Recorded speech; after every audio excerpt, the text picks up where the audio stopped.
అంటే అబద్ధం చెప్పడానికి ఇంత చెప్తాం, అసలు మీకు మేమేం చేయగలం అని చెప్పట్లా. నిజం మీకు చేస్తానని చెప్తున్నా. మీకేం చెప్పా, మీకు నిలబడతానంటే నిలబడతా. నా టర్మ్లో, నా టెన్యూర్లో మీకు చేసి పెడతాను. ఉప్పాడ ప్రొటెక్షన్ వాల్ వచ్చి తీరుతుంది. గతేడాది అక్టోబర్లో ఉప్పాడలో మీటింగ్ పెట్టినప్పుడు డిప్యూటీ సీఎం పవన్ కళ్యాణ్ చెప్పిన మాట ఇది. తీర ప్రాంతానికి ఓ భారీ ప్రొటెక్షన్ వాల్ కట్టిస్తానని మాటిచ్చారు పవన్. ఇప్పుడు ఆ పనులకు సంబంధించి ఇంట్రెస్టింగ్ అప్డేట్ వచ్చింది. కాకినాడ జిల్లా పిఠాపురం నియోజకవర్గంలోని ఈ తీర ప్రాంత రక్షణ గోడ నిర్మాణానికి అవసరమైన డిజైన్, డిపిఆర్తో పాటు టెక్నికల్ సూపర్విజన్ బాధ్యతలను ఐఐటి మద్రాస్కు అప్పగించారు డిప్యూటీ సీఎం పవన్. ఇందుకు సంబంధించి ఓ డీల్ కూడా కుదిరింది. మంగళగిరి క్యాంప్ ఆఫీస్లో ఒప్పంద పత్రాలపై అఫీషియల్గా సంతకాలు అయిపోయాయి. ఇక మిగిలిందల్లా పనులు మొదలు పెట్టడమే.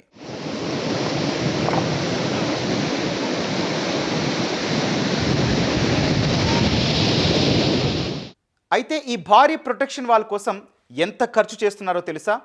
323 కోట్లు. ఐఐటి మద్రాస్కు చెందిన ఎక్స్పర్ట్స్ ఇచ్చే సలహాలు, అలల ప్రభావం, ఇతరత్ర అధ్యయనాలు పరిగణలోకి తీసుకొని తగ్గట్టుగానే ఓ పటిష్టమైన గోడ కట్టనున్నారు. ఈ ఏడాది నవంబర్ నుంచే నిర్మాణ పనులు స్టార్ట్ చేసేందుకు ఏర్పాట్లు జరుగుతున్నాయి. అయితే ఇదంతా సరే, అసలు ఇక్కడ ఇంత పెద్ద గోడ కట్టాల్సిన అవసరం ఎందుకు వచ్చింది? ఉప్పాడ తీర ప్రాంతం ఎందుకు ఇలా అయిపోయింది? ఎక్స్పర్ట్స్ చెప్పిన థియరీలతో సహా వివరంగా మాట్లాడుకుందాం.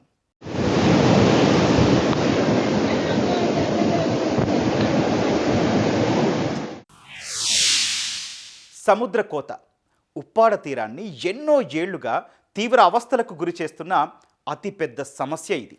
ఈ సమస్య ఎంత పెద్దదో తెలియాలంటే ఇక్కడ కొన్ని లెక్కలు మాట్లాడుకుందాం. 5 ఏళ్లలో ఈ ప్రాంతంలో తీర ప్రాంత కోత కారణంగా దాదాపు 400కు పైగా ఇళ్ళు నామరూపాలు లేకుండా పోయాయి. సుమారు 8 ఆలయాలు కనుమరుగైపోయాయి. ఇక ఈ అలల తాకిడికి సుమారుగా 14 కిలోమీటర్ల రహదారి తరచూ దెబ్బతింటూనే ఉంది.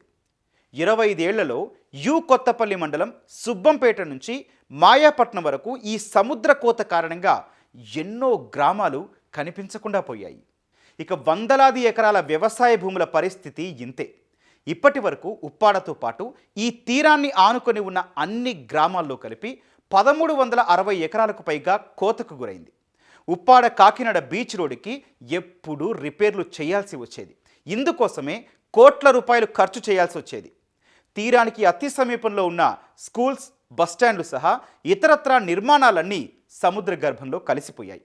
ఈ సమస్య వచ్చిన ప్రతిసారి అక్కడి వాళ్లకు పునరావాసం కల్పించాల్సి వస్తోంది. ఆంధ్రప్రదేశ్ స్పేస్ అప్లికేషన్ సెంటర్ 1989 నుంచి 2018 వరకు ఉన్న ఉపగ్రహ చిత్రాలను విశ్లేషించి ఉప్పాడ తీరం అత్యంత ప్రమాదకర స్థాయిలో కోతకు గురవుతోందని నిర్ధారించింది. National centre for coastal research భారతదేశ వ్యాప్తంగా కోతకు గురవుతున్న తీరాలపై చేసిన అధ్యయనంలో దేశంలోనే అత్యంత తీవ్రమైన కోతకు గురవుతున్న ప్రాంతాల జాబితాలో ఉప్పాడను చేర్చింది. మరింత డీటెయిల్గా అర్థం కావాలంటే ఈ టేబుల్ వస్తారు చూడండి. ఏ గ్రామంలో ఎన్ని ఎకరాలు కోతకు గురయ్యాయో చాలా క్లియర్గా ఉన్నాయి వివరాలన్నీ. అయితే ఇది అక్కడి పరిస్థితి.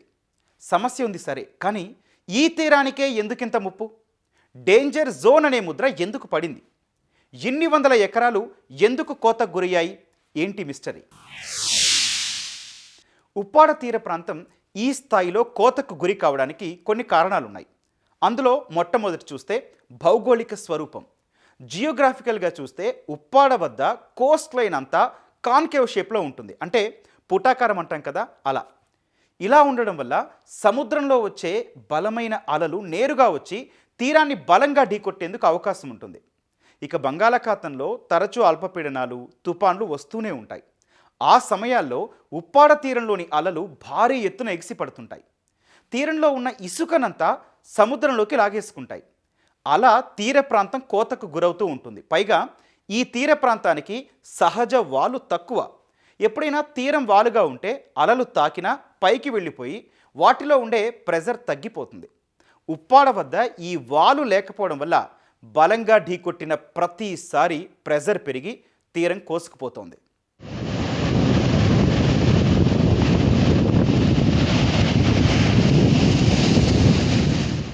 ఇక మరో థియరీ ఏంటంటే గోదావరి నదిపై రకరకాల ప్రాజెక్టుల నిర్మాణం. సాధారణంగా అయితే నది ద్వారా కొట్టుకొచ్చే ఇసుక మట్టి తీరంలో కలిసి కోతకు గురి కాకుండా ఒక బ్యాలెన్స్ చేస్తాయి. కానీ ఇక్కడ ప్రాజెక్టులు నిర్మిస్తుండడం వల్ల అలా సహజంగా వచ్చే ఇసుక మట్టి తగ్గిపోయాయి. ఇప్పటికే తీరంలో ఉన్న ఇసుకంతా సముద్రంలో కలిసిపోతుండగా కొత్తగా ఇసుక చేరడం లేదు అన్నది కొందరు ఎక్స్పర్ట్స్ చెప్పిన విషయం. ఇక కాకినాడ పోర్టు యాక్టివిటీతోనూ ఇక్కడ తీర ప్రాంతం కోతకు గురవుతోంది అన్నది మరో థియరీ. పోర్టు నిర్మించినప్పుడు అక్కడ పెద్ద అలలు రాకుండా అడ్డుకుంటారు. దీన్నే బ్రేక్ వాటర్స్ అంటారు. ఈ కారణంగా సముద్ర అలల సహజ దిశ అనేది మారుతుంది. కాకినాడ వైపు అలల వేగం తగ్గిపోతుంది. ఇసుక అంతా అక్కడ పేరుకుపోతుంది. అదే ఎగువన ఉన్న ఉప్పాడ వైపు అలల ఉధృతి పెరిగి తీరం కోతకు గురవుతోంది. తీరాన్ని సహజంగా రక్షించే మడ అడవులు, ఇసుక దిబ్బలను ఆక్వాకల్చర్, రియల్ ఎస్టేట్ తదితర అవసరాల కోసం విచక్షణారహితంగా ధ్వంసం చేయడం సముద్రానికి అడ్డుకట్ట లేకుండా చేసింది. అయితే అన్నింటికన్నా అతిపెద్ద కారణం ఒకటి ఉంది. అదే హోప్ ఐలాండ్. దీని గురించి వివరంగా మాట్లాడుకుందాం. కాకినాడ తీరానికి సమీపంలో సుమారు 8 కిలోమీటర్ల దూరంలో సహజంగా ఏర్పడ్డ ఓ ఇసుక దిబ్బ ఇది.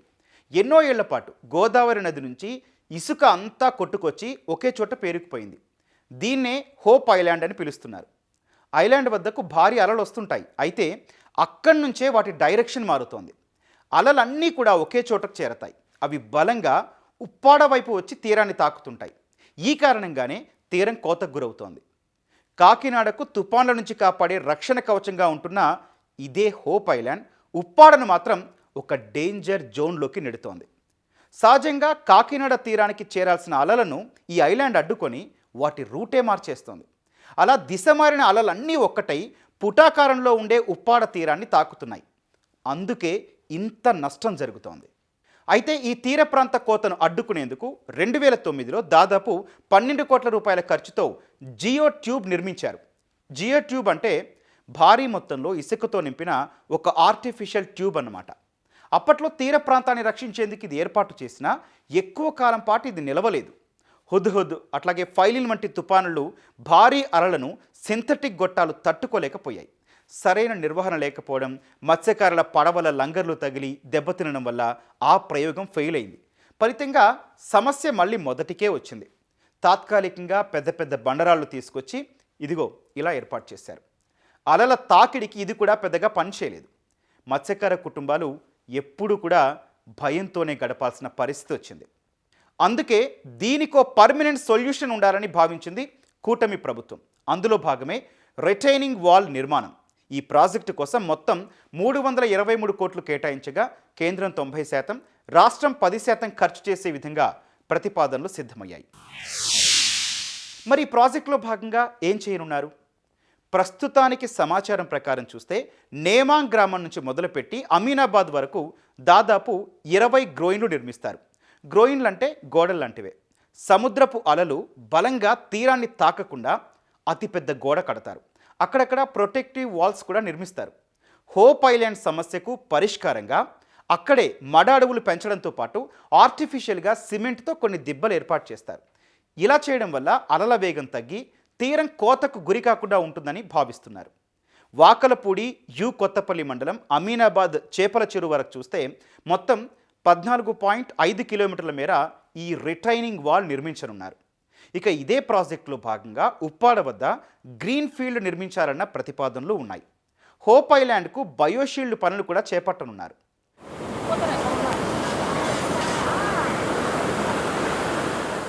కేంద్ర ప్రభుత్వ విపత్తు నిర్వహణ నిధి NDMF ఆమోదంతో ఈ ప్రాజెక్టు పట్టాలెక్కుతోంది. ఈ ప్రతిష్టాత్మక ప్రాజెక్టుకు రాష్ట్ర విపత్తు నిర్వహణ సంస్థ నోడల్ ఏజెన్సీగా ఉంటుంది. క్షేత్రస్థాయిలో పనులను ఏపీ మారిటైమ్ బోర్డు అమలు చేస్తుంది. మరి ఈ రిటైనింగ్ వాల్ నిర్మాణంతో ఉప్పాడ తీర ప్రాంతానికి రక్షణ దొరుకుతుందా అనే ప్రశ్నకు నిపుణుల సమాధానం ఇది. జనరల్గా ఏంటంటే ఇటువంటి రిటైనింగ్ వాల్స్ ఏంటంటే కాంక్రీట్తో కానీ దేంతో కానీ కన్స్ట్రక్ట్ చేస్తారు. ట్రీటెడ్ వుడ్తో కూడా చేస్తారు. వాటిలో కూడా రకరకాల షేపులు ఉంటాయి. ఆ కోత చాలా సివియర్గా ఉంటుంది కాబట్టి ఈ రిటైనింగ్ వాల్ కట్టడం వలన కోత ఆగడానికి సందేహం లేదు. కానీ ఈ మత్స్యకారులకి దానికి వాళ్ళ జీవనోపాధికి వాళ్ళ మూమెంట్స్ వాళ్ళు అవి మాత్రం కొద్దిగా ఎఫెక్ట్ అయితే అవ్వచ్చు. శాశ్వత నివారణ అనేది కోస్టల్ రీజన్కి లేదండి. ఎందుకంటే సీ లెవెల్ రైజ్ అవుతోంది.